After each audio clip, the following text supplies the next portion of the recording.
Welcome back to Newsmax Prime. I'm Rick Blackwell in for J.D. Hayworth. As I mentioned earlier, the latest Quinnipiac University poll shows that Ted Cruz just 4 percentage points behind Donald Trump, 28 to 24%. Marco Rubio's been in that 12 percentage point range for quite some time. Chris Christie making a slight increase to 6 percentage points. And this comes on the heels of a Fox News poll on Saturday that had Donald Trump up 21 percentage points. Let's bring in our guest. Columnist for the Fiscal Times, Liz Peek, is joining us from New York. She's Skyping in. And then also we're lucky to have Democratic media strategist Franco Ripple, who's the vice president of CateComm Public Relations. He joins us via Skype from Florida. Welcome to you both. All right, Liz, I got to ask you, what's going on here? Is this Quinnipiac poll an outlier, or do you believe that Cruz is definitely gaining some ground on Trump? Oh, I think he definitely is gaining ground. I mean, for one thing, everyone is sort of focused on Iowa right now, and the presence and importance of evangelicals in that state is very helpful for Cruz. Cruz is much more appealing to the evangelicals. He's got more of a religious background to what he talks about and so forth. And I think in the last debate, honestly, Cruz did a really very good job. I thought he and Marco Rubio really came out on top of that.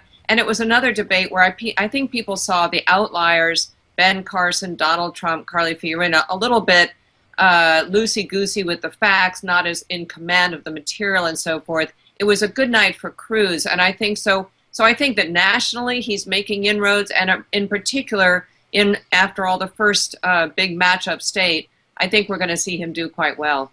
Franco, I wanted to ask you, so far Donald Trump and Ted Cruz, I mean, they can do a buddy picture. They're getting along great. At some point, though, don't you think Donald Trump's going to see these numbers and have to go on the attack against Ted Cruz? Well, first of all, I want to agree with really everything that Liz said. I think there are two candidates who are best positioned to assume the lead from Trump when he invariably falls on his face, and those are going to be Ted Cruz and Marco Rubio. And I do think that Cruz has done the better job in the last about month and a half. It's running out of time for Marco Rubio to step it up and seize that mantle if he wants it. In terms of, does Trump need to start attacking Cruz? I mean, Trump attacks everybody rhetorically. If you mean from a campaign perspective, does he need to pick it up a little bit? Yeah, I think so. I'm not sure how seriously he takes any other candidate in the race because, remember, this is just a vanity exercise for Donald Trump. He doesn't actually want to be president. It's just about Donald Trump. So from a campaign perspective, yeah, he should probably start attacking the guy who's likely to take the lead from him and maybe not cede it. All right, let's stay with Ted Cruz a little bit. He and Marco Rubio are engaged in a war of words over immigration and national security. Ted Cruz's super PAC recently released a new ad taking swipes at Marco Rubio. Take a listen to this. You know, everyone here talks about the need to take on Washington. The natural next question is who actually has done so. He really represents the people. He represents me. He actually went to Washington, D.C., and did what he told the voters he was going to do. Who actually has stood up not just to Democrats, but to leaders in our own party. He's not afraid to say the honest truth, even from the Senate floor, even if it's unpopular. Well, Liz, I wanted to ask you because Ted Cruz has had a delicate dance not criticizing Donald Trump, but he has gone after Marco Rubio, and even Franco made the comment. It looks like that, Ted Cruz has set himself up to be the alternative to Donald Trump. How do you think this plays out?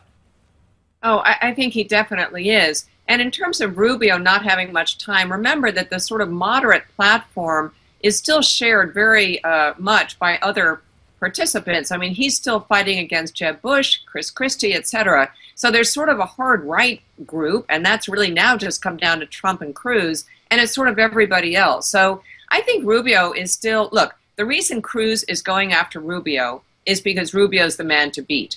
Every poll shows him the most likely person to beat Hillary Clinton. Voters are not stupid. They're looking at those polls and saying, well, we really do not want to elect Hillary Clinton. So if Rubio's the guy that can beat her, I'm for Rubio. He's gotten more financial backers. Some significant players like Ken Griffin lately have signed on to his campaign. So Ted Cruz is going after the person he can go after. There's no point in him going after Trump. I'm not sure that Trump's exercise is totally a vanity play. I think he actually, in some corner of his brain, thinks he might become president. And all the success has definitely gone to his head. But there's no question that Cruz is playing it very smart if Trump and when Trump begins to fade, he'll pick up a tremendous number of his followers. So why go after him? There's no point. And he's not in the market for Rubio's followers at this point. All right, Franco Ripple and Liz Peek, thank you so much for all your comments. Franco, we should get you in for one more word, but we got to leave this segment, as always, very insightful.